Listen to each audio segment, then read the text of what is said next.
Suppose you're one of those fiery patriots. In that case, you might exclaim, India owns the global sports stage. T20 World Cup glory, the women's hockey team's comeback of the century, 18-year-old Gukesh becoming the world chess champion, and the recent laurels of the Indian team at the inaugural Kho World Cup.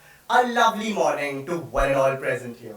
I am Jinesh Bhate, here to share my views on whether India has arrived on the global sports scene. Well then, here's my honest take on it. India has talent, no doubt. With talented sportspersons, India has scripted history and left indelible memories in sports. But is the talent identified so far, considering we are a nation of over a billion people, enough? Is there comprehensive development for infrastructure, adequate funding, equity in the perception of sports, and financial assistance for athletes? Unfortunately, no.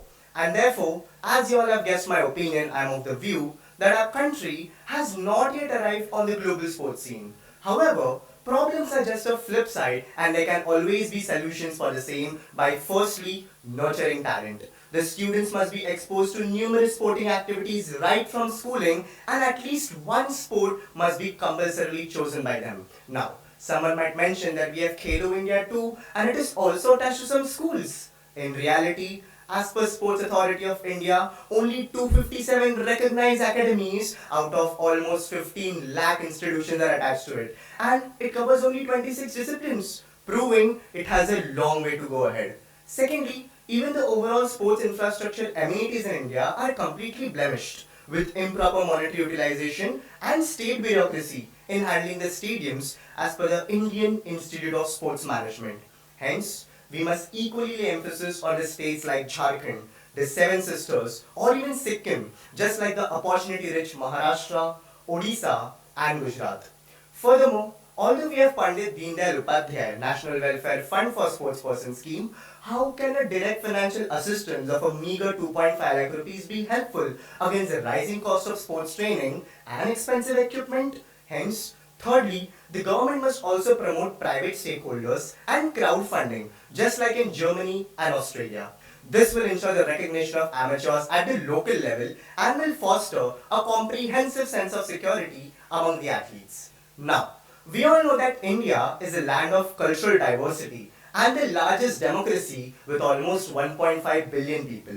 Still, isn't it exceedingly difficult to accept that only ABC works in India? That is, astrology, Bollywood, and cricket. A little disdain for the other sports, right? And surely that idiom is based on some truth. As my dear learned audience, what about sports like cycling, fencing, equestrian, field hockey, or even roller skating? How many of us have heard of speed skating? And I don't ask to brag that I'm a 5-time state level speed skater, but due to limited visibility that sports such as mine enjoy, compared to cricket, for instance. Hence, it is high time that we stop being a specific sport dominating country and bring equity in the perception of sports. And lastly, comes the sportsperson's responsibility towards our country. This is an unpopular opinion, but I agree with Mr. Prakash Padukone, the coach of the Indian Olympic badminton team, when he said that we cannot remain satisfied having just one player and need to focus on the next line, and that the players must learn to make efforts, be responsible and accountable. Isn't it quite apt? And it is easier said than done when one says not to be a specific sport dominating country. But who and what will achieve it? Legacy. The legacy set by the sportspersons for others will indeed result in indelible memories for other sports people to thrive. And this again leads to the next question. When does one say a sport has survived?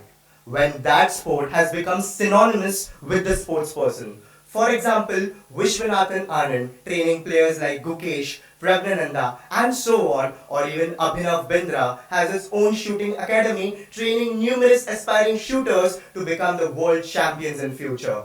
And when all these moving parts work in tandem with the linchpin of legacy attached to it, one can proudly say India has arrived on the global sports scene to make its tryst with destiny. Thank you.